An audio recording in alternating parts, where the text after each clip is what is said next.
అటు బీఆర్ఎస్ కాంగ్రెస్ మధ్య మాటల యుద్ధం ముదురుతోంది. సీఎం రేవంత్ వర్సెస్ కేటీఆర్ అన్నట్టుగా ఈరోజు ఎన్కౌంటర్ అన్నట్టుగా మాటల యుద్ధం నడిచింది. దీనిపై ప్రైమ్ టైం డిబేట్లోకి వెళ్లే ముందు బీఆర్ఎస్ సీనియర్ నేత హరీష్ రావు మాట్లాడుతున్నారు. లైవ్ లో చూద్దాం.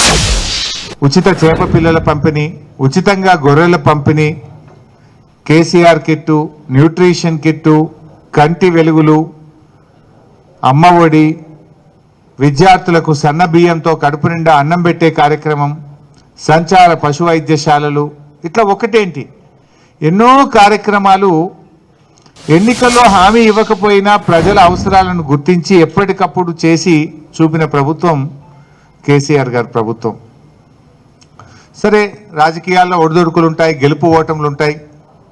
ముఖ్యంగా బీఆర్ఎస్ పార్టీ ఈ రజతోత్సవ వేడుకల సందర్భంగా 14 ఏళ్ల పోరాటం, 10 ఏళ్ల పాలన, ఈ రెండింటి మేళవింపు మా రజతోత్సవ వేడుకలు. సో ఈ రజతోత్సవ వేడుకలు ఏడాది పాటు జరపాలని కూడా పార్టీ నిర్ణయించింది. అందులో మొట్టమొదట వరంగల్ బహిరంగ సభతో ఈ రజతోత్సవ వేడుకలు ప్రారంభమవుతాయి. సో ఈ వరంగల్లో అద్భుతంగా ఈ సభ జరపాలని, అంటే ఈ రాష్ట్రంలో ప్రజలు కూడా ఎదురు చూస్తున్నారు. కేసీఆర్ గారిని చూడాలని, కేసీఆర్ మాట వినాలని, ప్రజలు మళ్ళీ కేసీఆర్ రావాలి అని చెప్పి ఈరోజు కోరుకుంటున్నటువంటి పరిస్థితి. అంటే అద్భుతంగా వాలంటీర్గా స్వచ్ఛందంగా పెద్ద ఎత్తున ప్రజలు ఈ సభకు వచ్చే అవకాశం ఉంటుంది కనుక వేసవి కాలం పార్కింగ్ కానీ, డ్రింకింగ్ వాటర్ ఫెసిలిటీ కానీ, ట్రాఫిక్ ఇబ్బంది లేకుండా, ప్రజలకు ఇబ్బంది లేకుండా జాగ్రత్తగా ఈ సభను నిర్వహించాలని చెప్పి మరి మేము ప్లాన్ చేసుకోవడం జరుగుతూ ఉంది. ఇవాళ ముఖ్యంగా ప్రజలకు కూడా క్లారిటీ వచ్చింది. పాలేందో నీళ్ళేందో ప్రజలకు అర్థమైంది. సమర్థుడెవరో అసమర్థుడెవరో కూడా ప్రజలకు అర్థమైంది. గట్టోడెవడో వట్టోడెవడో కూడా ప్రజలకు అర్థమైంది. మాటల మనిషి ఎవరో చేతల మనిషి ఎవరో కూడా ఈరోజు రాష్ట్ర ప్రజలు అర్థం చేసుకున్నారు.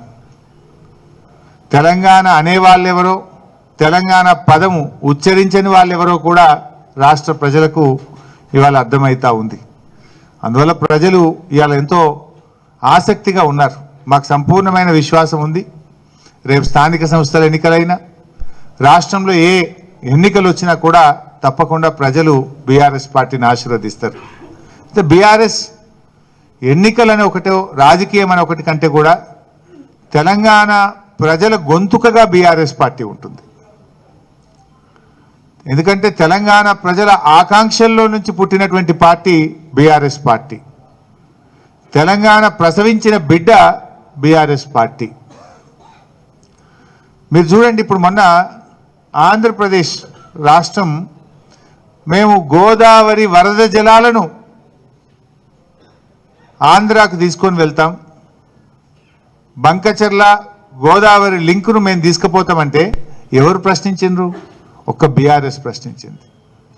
ప్రభుత్వంలో ముఖ్యమంత్రి అడగడు, నీళ్ల మంత్రి అడగడు,